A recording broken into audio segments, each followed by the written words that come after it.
This is the Columbus Report with 47th District State Representative Sara Carruthers. I'm Kurt Radel of Waycross Community Media. Sara, it's been a long time. We know each other for a long time, but we won't talk about how long, will we? No. A very long time. But it's very good to see you. Good to see you. Yes. It's good to be back in a studio Yes, together. we've done a lot of Yes, these type of things, haven't we? Yes. Well, let's talk about the fact of during your term in Columbus. Let's talk about some of the bills that you really have a passion for. One of them is House Bill 486, Aisha Law. What is that all about? It's a domestic violence bill, and it's terribly necessary. We know that domestic violence is not going away, and it's not just women. However, women seem to be the overriding theme. It seems to be more women than men. However, these are the worst case scenarios in this bill. These are women that we know, and men, that we know will eventually be killed. This is a group that will work together to stop that, to look into, I started this legislation my first GA with Rep. Boyd. And Rep. Boyd is a Democrat. It's bipartisan. Most of the bills I work on are bipartisan. I try to do that. It requires officers who handle domestic violence, which, as you probably know, is the most dangerous for officers, to have intervention techniques to be able to go in there and help. They are able to call the judges right away to be able to get restraining orders immediately, help these people immediately. Aisha was killed in front of her children while she was picking them up. This is not new. This happens on a regular basis. And these children, I mean, you can only imagine how traumatized they are for the rest of their life. And she'll never be able to see them grow up, graduate, have children of their own. It's a child endangering situation. It expands the offense of aggravated murder, and it's very important to me. It's very important to Representative Boyd, who is no longer even in the House. I'm doing it now with a different representative, but it's terribly important to me, just because I've worked on it so long and hard, and it's a good bill. We have said that we do not do Mickey Mouse or fast food bills. We don't.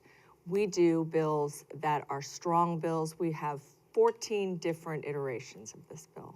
Now let's talk about the vaping legislation, which is 258. Yes. That's a rather interesting one because wherever you look, there's a new vape store up.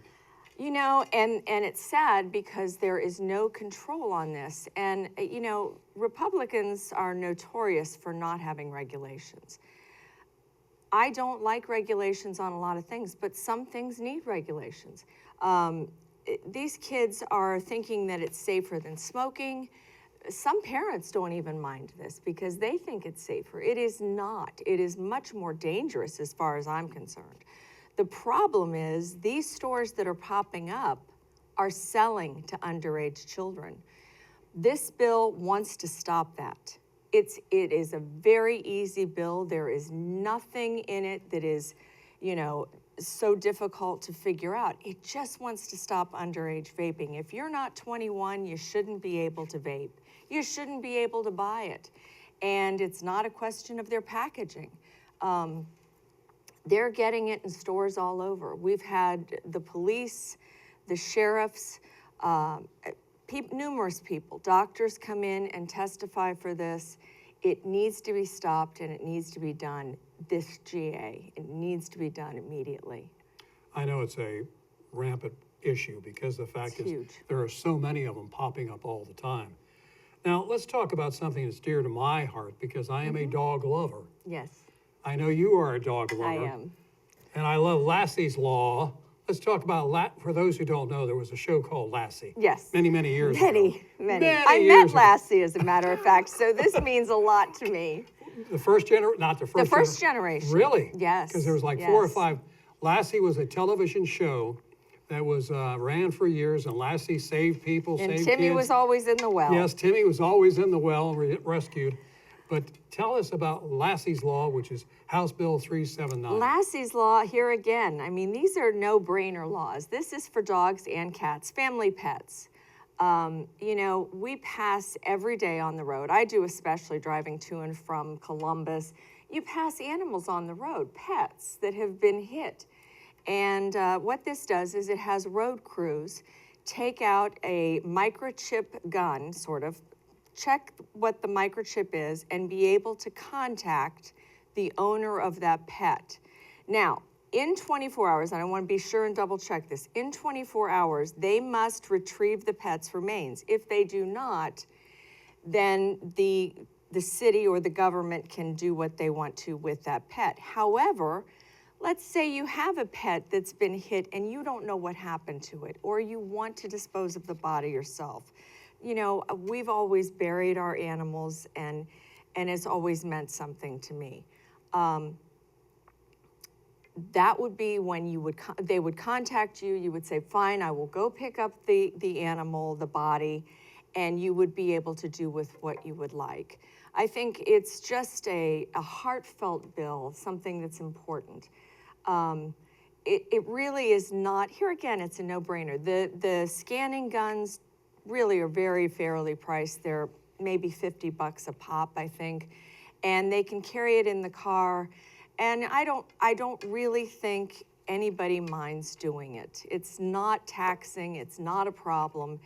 And, you know, it's just a nice feel-good bill for the cities, the counties. It's just nice. It's a good legislation. Well, I mean, it's important because, I mean, I walk my dog 2-3 times a day. Dog lover. Right. I've become where cats get to know me a Right. little better now. Right. Let's talk about Lauren's Law, House Bill 465. What is that all about? Well, Lauren's Law is so that they may have cameras in special needs facilities. And that is very important. You know, we want to make sure that everyone is being treated kindly in these facilities. We did a bill, Esther's Law, that was terribly important with the same type of thing for nursing homes. This is just the same thing for special needs.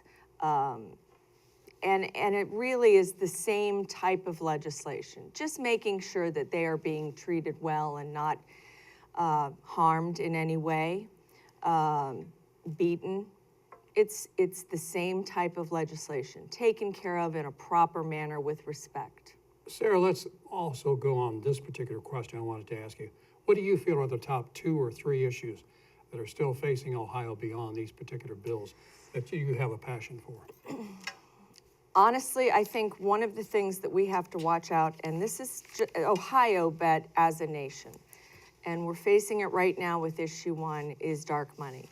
I know that it sounds very controversial, it sounds conspiracy theorist, but it's not. It is very dangerous, it is coming in, it is here. I have run against it, I have seen the impact it makes. These groups, Kurt, it is terrifying. I can tell you it's happening all over. I was contacted by a group in Wyoming that were fighting this same fight. A Representative Jay Edwards and I have a bill coming out, and you'll hear about it soon. We have to stop this. This is very un-American, and it is taking over. You know, they started with the DAs, and then, you know, we had very open DAs that were not prosecuting. Now they have found that if they can get a number of seats in the House and in the Senate, they will have power. Imagine what dark money could do if they owned a governor. If they owned, you know, they can own Congress, but the state is so much more important. People don't realize how important your local government and your state government is. They really make the laws that affect you the most. And they're doing it, and it's terrifying to me. If you go down the list of some of these, and usually they have 3 letters, you'll see it on postcards that you get, and they never say anything positive. They're always negative campaigns. And the problem is, if you go through their history and do the whole vetting of where they're getting their money, it's from all other countries. It's from groups that you don't want facing America. It's terrifying, and it does keep me up at night. It keeps a lot of us up at night, and we're seeing it with issue 1. I think that's not the only group that's backing issue 1, obviously, but it's dangerous, and it's taking over as we speak, and it's going to college campuses too, and trying to sway them, and they will infect a number of things. Something that you and I have been involved with are small businesses. Small businesses, when COVID hit, devastated, a number of them closed, could not come back. Right. Is there more that from the state level can be done to help small businesses? Absolutely. I think there's a whole lot more, and I think there's a whole lot more we can do. We're doing it with historical grants and things like that. I think there is more that we can do. Absolutely. I think it's something to look into. I think we need to, when people say to me, well, there's a lot of pork in a budget, I have to tell you, in Health and Human Services, there was no pork. Everything that we gave was very carefully vetted. There were 4 other people on that committee with me. I was chair, and it was hard. It was a labor of love. I would do it again in a heartbeat, but it was very carefully thought out. I don't think anybody on that group ever went through it and said, oh, well, we have to do this because, it is really intense. The budget process is very intense, but I really think, yes, there are a lot of things we can do. What is it that is your passion that keeps you driving to give back to the community? Oh, I think it was something I was raised with. My family always gave back to the community. My grandfather always gave back to the community. My grandmother always gave back to the community, and my parents taught me that. I'm trying to instill that in my children. I think if we all did that, it would be a better world. I was in Israel, and one of the gentlemen who is an author over there was teaching that actually it was in Genesis. And he was fascinating. And I realized that he's absolutely right. When you achieve something or you have something, you need to go back and help build up the rest. And that's always been something that's important to me.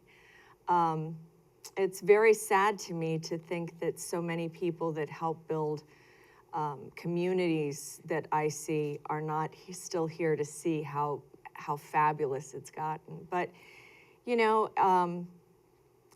that's what it is. I see, and I think too, I had a really good upbringing in that I was from Hamilton, but I went to public school, I was bused.